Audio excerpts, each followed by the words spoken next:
Bonjour à toutes et à tous. Nous allons corriger cet exercice 194 aujourd'hui, qui n'était pas un petit exercice, qui était assez complexe. Nous vous avons donné pas mal de choses à faire. L'idée était de terminer quand même ce thème de calorimétrie qu'on avait commencé lorsque les cours à l'école avaient encore lieu. Euh, Voilà, on arrive au bout du thème de calorimétrie.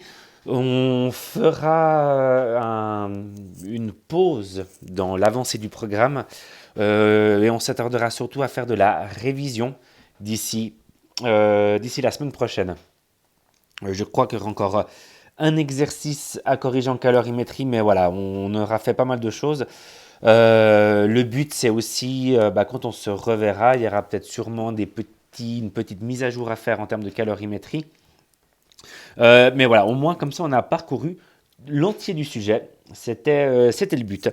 Alors, cet exercice 194 qui ressemblait à celui que j'avais fait en début de semaine, c'est-à-dire de trouver si tout va fondre ou si on a suffisamment d'énergie pour que tout fonde.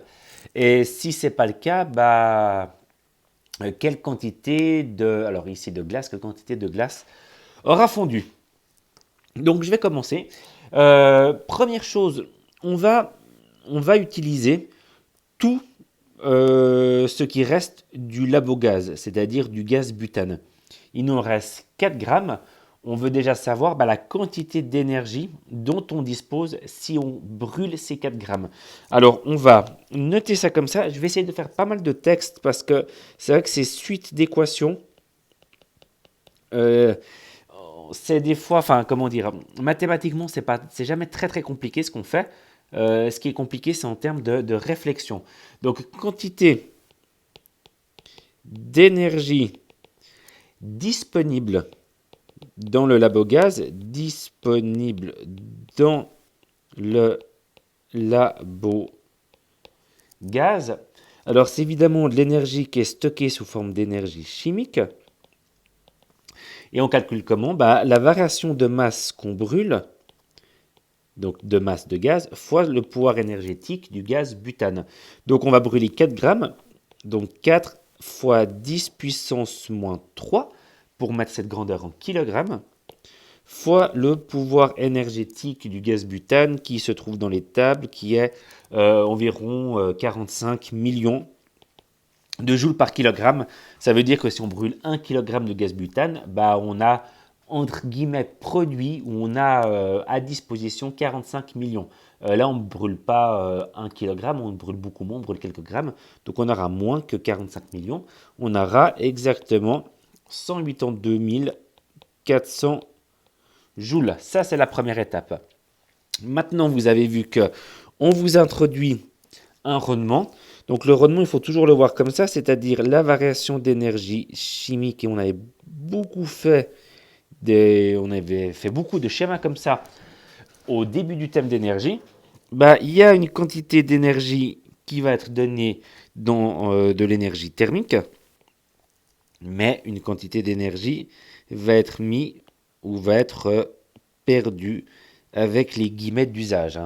L'énergie n'est pas perdue, simplement elle ne sera pas utile à faire chauffer notre glace. Elle sera peut-être utile à faire chauffer l'air qui est autour, faire chauffer aussi le métal sur lequel peut-être repose le verre Pyrex, le bécher en verre Pyrex. Voilà, donc évidemment que la quantité d'énergie thermique delta Q est plus petite que la variation ou la quantité d'énergie chimique, vu qu'on a eu des pertes entre ce qu'on a produit et ce qu'on récupère. Je vais juste effacer ça. Donc, on a un rendement, donc on va multiplier le rendement pour avoir une valeur, on va multiplier par le rendement de l'énergie chimique pour avoir une valeur plus petite, et on trouve 54 720 joules. Voilà. Et puis maintenant, on va regarder palier par palier. Alors, je ne vais pas vous redessiner les différents paliers pour la glace. Vous savez qu'elles font à 0 degré. Donc, on va d'abord s'intéresser aux premières choses, aux besoins. On va noter comme ça. Besoins énergétiques. énergétique pour chauffer la glace. Pour chauffer la glace et le verre, parce que le verre va aussi chauffer, jusqu'à 0 degré. Donc sans faire de changement d'état. On a de la glace à moins 10 degrés.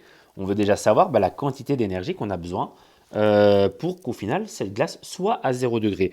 Alors on va l'appeler delta Q1 tout simplement. Voilà, là il n'y a pas de changement d'état. Donc c'est la masse de la glace fois sa chaleur massique fois sa variation de température. Donc on veut faire passer de moins 10 à 10, donc on veut augmenter un delta T positif de 10 degrés. Plus on va rajouter le terme du verre pyrex, donc on a 100 g de verre pyrex dont la chaleur massique se trouve dans les tables, elle est de 830. Ce verre est aussi à moins 10 degrés au début de l'expérience et on veut arriver à 0. Donc si vous faites ce calcul, vous trouvez une... pardon, qu'est-ce qui s'est passé? Une grandeur assez petite, 7000 joules, donc on a bien assez. Hein. Nous, la grandeur très importante, c'est ce 54 000 joules que j'ai calculé avant. Donc, il va rester. Donc, on a 54 720 joules à disposition. La glace va utiliser 7010 joules, la glace et le verre, pour qu'au final, le mélange, enfin la glace et le verre, soit à 0 degré. Et il reste 47 710 joules de disponible. Donc maintenant, on va regarder, est-ce que ces 47 710 joules seront suffisants pour faire fondre toute la glace? Alors, on va intituler comme ça. Est-ce que je change de couleur pour la deuxième étape? Peut-être. Je ne sais pas si ça vous aide, ce changement de couleur. J'espère que oui. Donc, on calcule le besoin énergétique maintenant. Le besoin énergétique pour faire fondre toute la glace. Pour faire fondre toute la glace. On va appeler ça delta Q2, tiens. Alors, pour faire fondre une masse M de glace, qui est déjà à la température de fusion, là, c'est le changement d'état, donc c'est M fois delta T.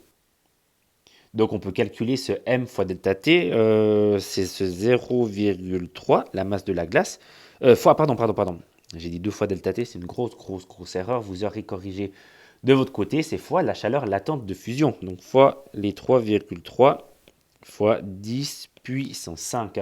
Et ça vous donne un nombre grand, 99 000 joules, ce qui est plus grand que les 47 710 joules qu'on a encore à disposition.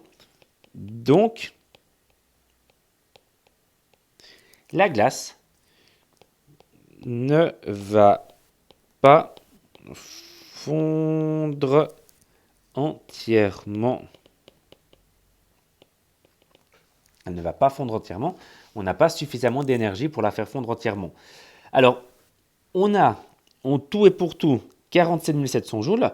On aimerait du coup savoir quelle est la quantité de glace qui va fondre.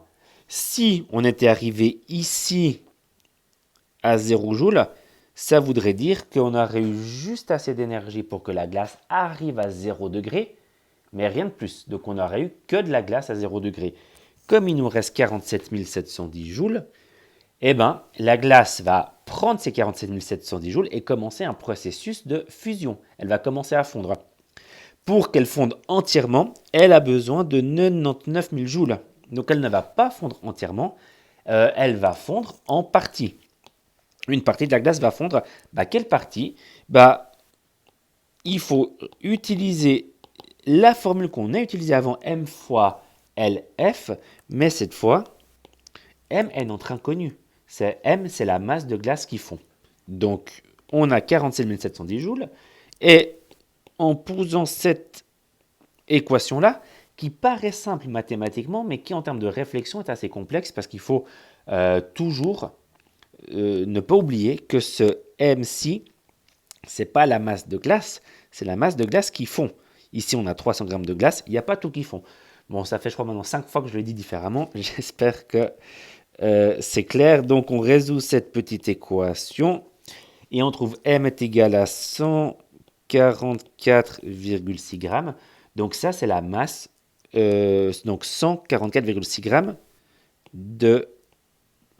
C'est la masse de glace qui va fondre. Voilà. Donc, dernière étape qui n'est pas très très compliquée. Il restera donc, on a 300 grammes moins 144,6 grammes qui ont fondu. Donc, on a 155,4 grammes de glace dans le récipient. Oui, parce que cette masse-là, c'est la masse de glace qui a fondu, donc c'est maintenant une masse d'eau. Ok, faites juste attention, c'est tout d'un coup maintenant, je sais pas, je redonne un petit coup d'énergie en mettant tout ça sur une casserole, mais pas très très longtemps.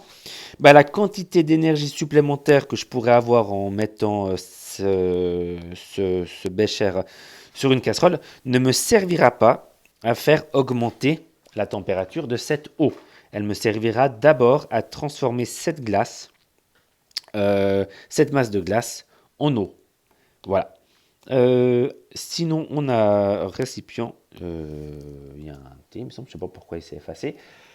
Voilà, je crois que l'exercice est fini. J'espère que c'était clair. Sinon, n'hésitez pas à m'envoyer des questions. J'ai vu qu'il y en a qui commentaient directement, qui posaient directement des questions sur la vidéo YouTube, ce qui peut être une bonne chose.